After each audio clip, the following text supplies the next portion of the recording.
And on the phone line, we have Andrew Kauffman, the sports director at KMIZ TV in Columbia, to talk about Mizzou football and their opener coming up on Saturday versus Fire Up Chips, Central Michigan. Andrew, how you doing? What's going on? I appreciate you having me on. Getting excited here. We got 2 more days until the home opener. Yeah, so when you talk about excitement, and before every year there's going to be excitement, it sure does feel like this year, though, it's a bit different. Eli Drinkwitz, there's so much positive momentum through recruiting into this season. Does it feel a little different than past years entering a football season? Yeah, I would definitely say so, which is kind of strange considering they went 5-5 last year, which obviously is a mediocre record, but, considering all the circumstances surrounding Coach Drinkwitz's first year, I think everyone's just, amazed that they got to 5-5.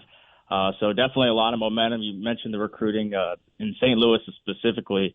It's pretty incredible that, we're talking about Luther Burden's recruitment coming up, and that, Mizzou fans think that that's actually something that could happen. And I think it really is something that could happen, which is something that I think Mizzou fans have been longing for, that the best recruits out of St. Louis coming to Mizzou. So you got that factor. And then you got a team that's returning a lot of talent this year. You got a lot of guys that decided to come back for that extra year on the offensive and defensive line specifically. You got the returning SEC Freshman of the Year at quarterback. So Coach Drinkwitz has got a good thing going. But as he likes to say, a lot of excitement on Twitter, but Twitter is not real life. So it will be interesting to see kind of what Faurot Field looks like on Saturday. I'm definitely intrigued. It's not an SEC game. Central Michigan coming out of the MAC. It's still, a better game than it could be in week 1.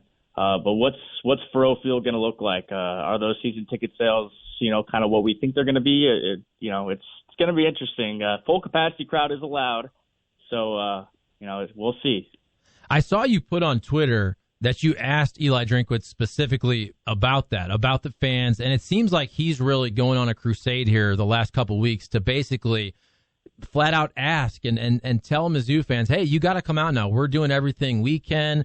You got different things going on with NIL where they're going to need more from the fan base and boosters moving forward. It kind of sounds like Eli Drinkwitz is saying, look, we're doing everything that we can do, and now, fan base, it's your turn to return the favor. Yeah, that's exactly right. And I threw him that softball question because, that's something that I think Drinkwitz is really trying to get that message out. It's not just Drinkwitz. The new athletic director, Desiree Reed-Francois, she's already started a lot of different initiatives. I think they got a Black and Gold Friday thing going on starting tomorrow for the first time. And, the city of Columbia, is gotten decked out with black and gold more so than they've ever have in the past. Actually passed like a city ordinance, regarding using Mizzou's logo across downtown. So it's a total team effort. The marketing team I know is ramping up their stuff as well. But Coach Drinkwitz knows that, this is the show me state, and the only way to get, fans to the game is to win games. So, that's why, week 1 is crucial for Mizzou. You can't lose to Central Michigan. Mizzou's had some struggles in the past with week 1, specifically a couple years ago against Wyoming. That was a road game, but I think, that was a huge turning point for the Barry Odom era right there. And so week 1, crucial for Drinkwitz to not only win this game, but, I think the spread is about 14.5. Mm-hmm. So I think they're going to have to take care of that. We're talking with Andrew Kauffman, the sports director at KMIZ Television in Columbia. You mentioned the returning co-freshman of the year. He feels like an 8th-year freshman. I guess technically he's a redshirt sophomore with all the weirdness going on of COVID and the shortened season and his redshirt. So Connor Bazelak, a redshirt sophomore. Tell us about the quarterback position. Obviously, he's going to be out there. There's a lot of expectations on him. And then a couple local guys. I'm looking at the depth chart here where you have Brady Cook from Chaminade behind him, and a lot of hype around Tyler Macon from East St. Louis. Could we see a situation? I remember during the Gary Pinkel years especially, he'd sometimes allow that backup quarterback to have a series in the second quarter. Do you think we'll see any of that, or will it be all Connor Bazelak?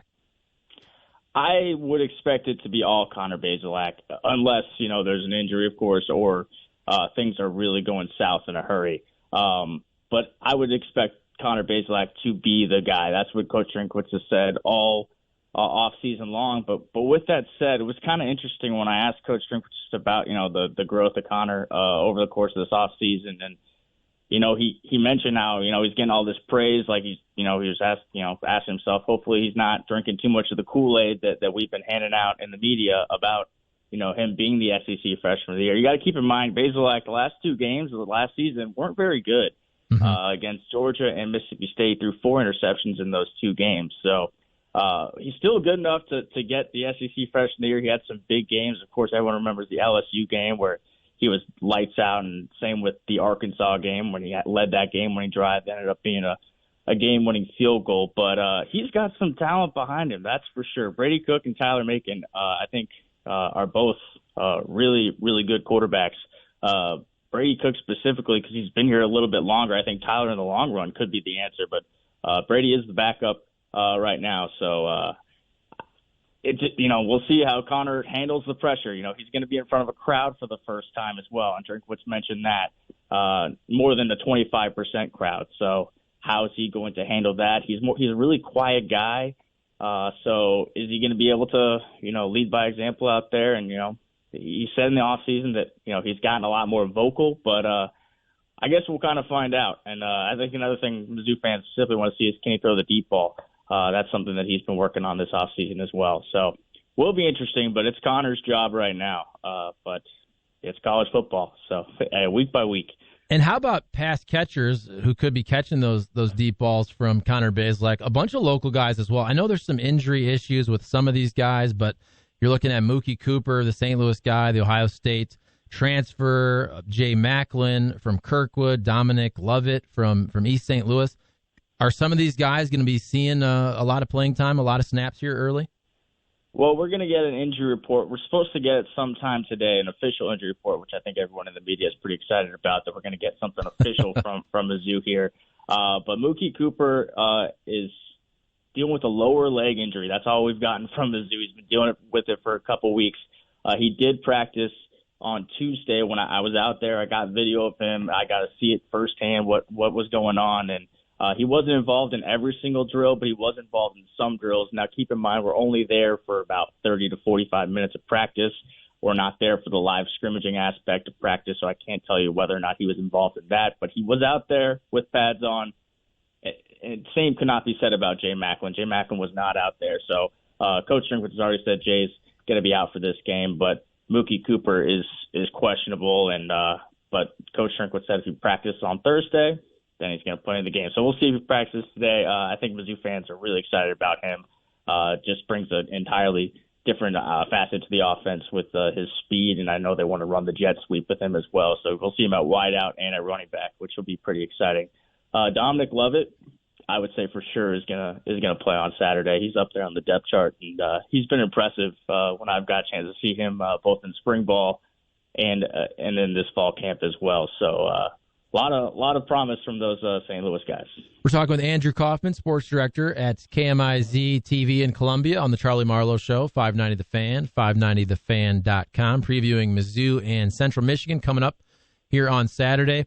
Is there a name out there? Is there a player, whether it's in practice or maybe the coaches are talking him up that we're not speaking about? Kind of a sleeper type guy that may make a big impact this season that not a lot of people are bringing up.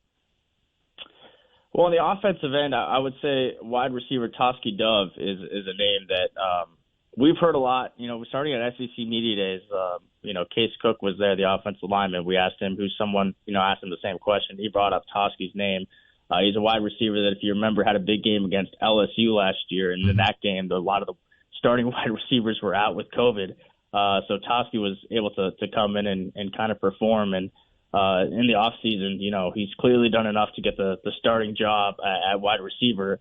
So he'll definitely be a name that you're going to hear this year. And then on the defensive side, we've talked about him, but Blaise Aldridge has gotten a lot of praise from this team, and there's no bigger praise, in my opinion, than when Coach Drinkwitz and the entire coaching staff gave him the number 25 in honor of Aaron O'Neal, a St. Louis guy, who passed away tragically back in 2005. during an off-season workout. And Mizzou's honored his legacy over the years by giving out the number 25 to a linebacker, and not just any linebacker, but someone who they really think that can live on his legacy. And so Blaise Aldridge is that guy this year, a transfer from Rice. This will be his one and only year at Mizzou. So to me, that just says a lot, that they're expecting a lot.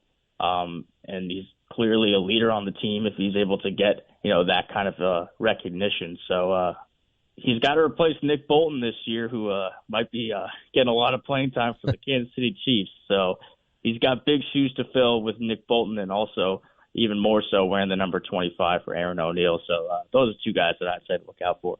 And sticking on the defensive side of the ball, as I'm looking at the depth chart here, our guy from Parkway North, the starting safety, Jelani Williams, and you have the new defensive coordinator in Steve Wilkes. What do you think it does for Mizzou, the credibility of the program? And on the defensive side of the ball, we know that Eli Drinkwitz, he's an offensive guru, but to hand the defensive keys to a former NFL head coach, I mean, that's a big statement for Mizzou. What is Steve Wilkes bringing to the table, and what type of defense do you think we'll see out of the Tigers? Well, it definitely raised my eyebrows when they hired him earlier this year. I said, wow, like, they got Steve Wilkes. They got the former Arizona Cardinals head coach. And that's a huge deal. And he's come back to college football for the first time since 2005. So for Drinkwitz, we talk a lot about his recruiting ability with the players, but clearly with the coaches as well. But his big thing is, his Twitter handle is Score on D. So you can tell what he wants to do. He wants to, preaching takeaways, but he's not just preaching takeaways. He wants these guys to get in the end zone. So he's got high expectations.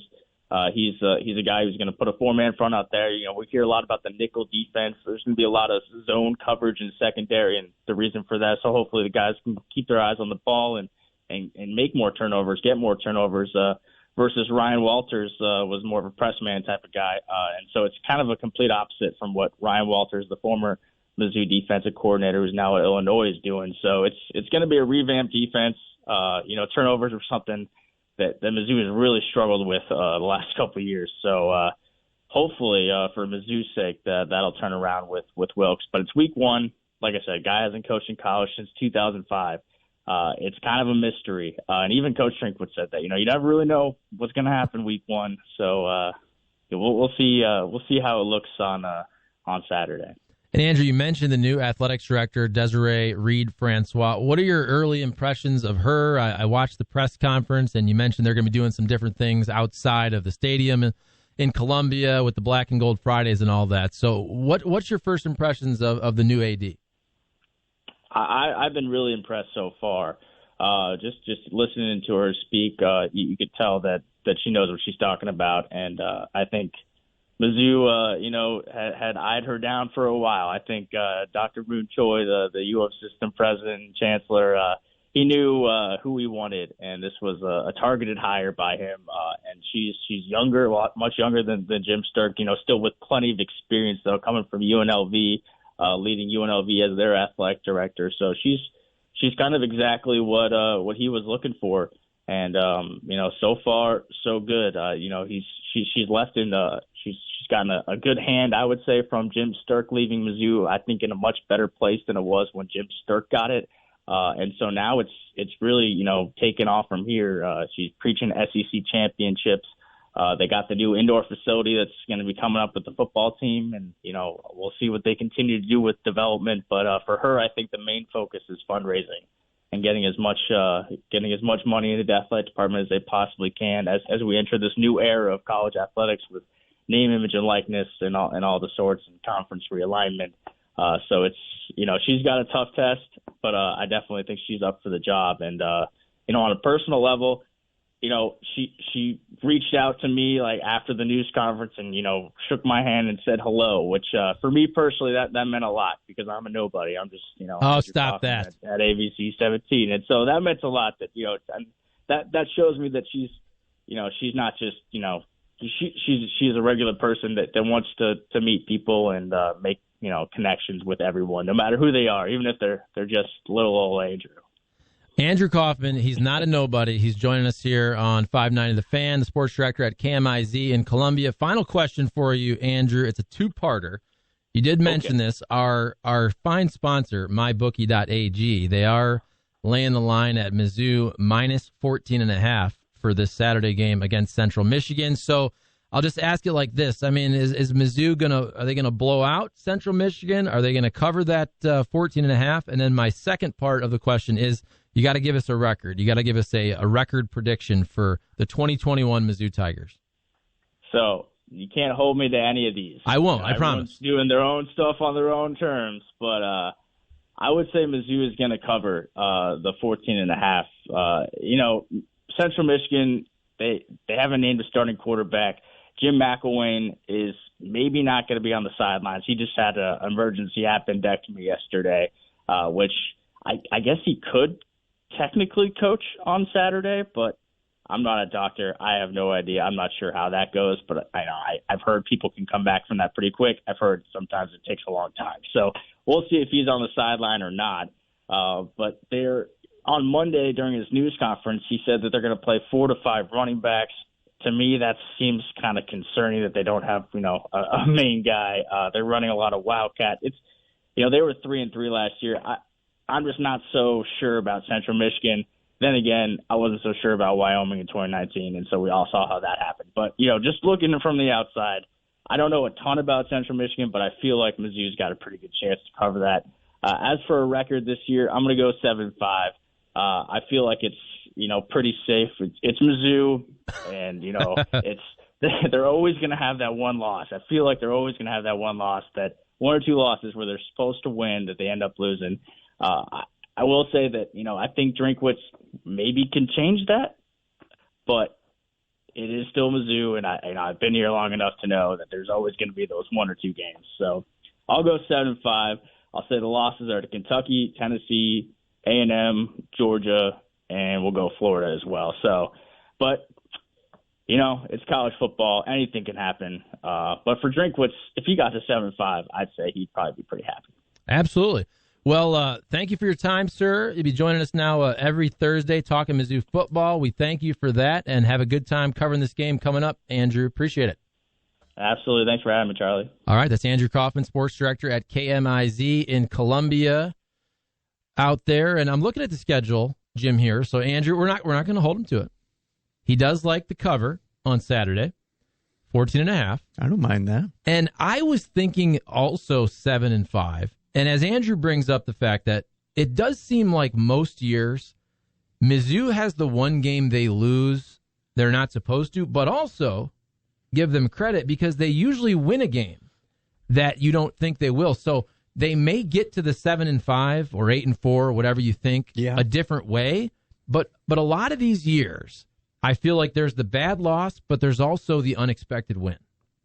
Oh, yeah. I don't agree with that 100%. There's, in years they go, oh, man, they should have beat Kentucky. They had them at home this year. They should have beat them. But to your point, they've had a few where they went down to Florida and you go, oh, they shouldn't have gone down there and got a victory. But they do.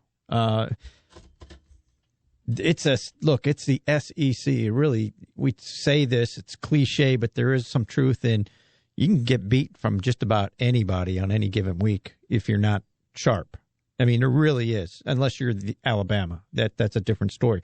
But all these other teams like South Carolina, Mizzou, Kentucky, I would even throw Florida, except for when they're really good. You can flip a coin and go, if they win, I wouldn't be surprised. Tennessee is kind of on the fringe there, and they're going to get a few people throughout the year, and you go, that are going to say, we shouldn't have lost to Tennessee, So I see that completely. Mississippi State and Mississippi have been better in the last, 5-6 years. And their teams, you go, well, if we're not on our game, we're going to get beat.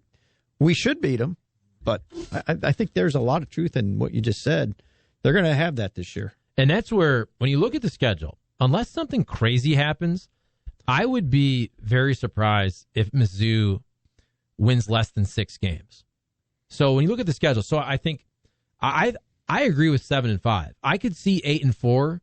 That means you're winning one of these games that you don't on paper predict them to win, and you can't have the bad loss. But if you just real quick go through the schedule, which we always do, let's just say Central Michigan win. Let's just say Kentucky loss. SEMO, win. That's 2-1. Boston College, win. That's 3-1. Even if they lose Tennessee, that's 3-2. Beat North Texas, 4-2. Lose to Texas A&M, that's 4-3. Beat Vanderbilt, 5-3. Lose to Georgia, that's 5-4. Beat South Carolina, that's 6-4. Lose to Florida, that's 6-5. Beat Arkansas, 7-5. And that's just my guesstimate. That's kind of realistic. They could easily, and when I say easily, could they beat Kentucky? Could they have a great game and somehow take down Florida or Georgia? Maybe more likely Florida. And I'm not predicting that, but it wouldn't be that crazy for the 2021 Mizzou Tigers to get to 8-4, is what I'm trying to say. 8-4 would be a really good year. 7-5, you go, okay, that's what you kind of expected. 7-5 feels right. Yeah. 8-4, you go plus year. Anything above that, you go, hey, that's off and running. Who knows where it goes next? I agree with that 100%.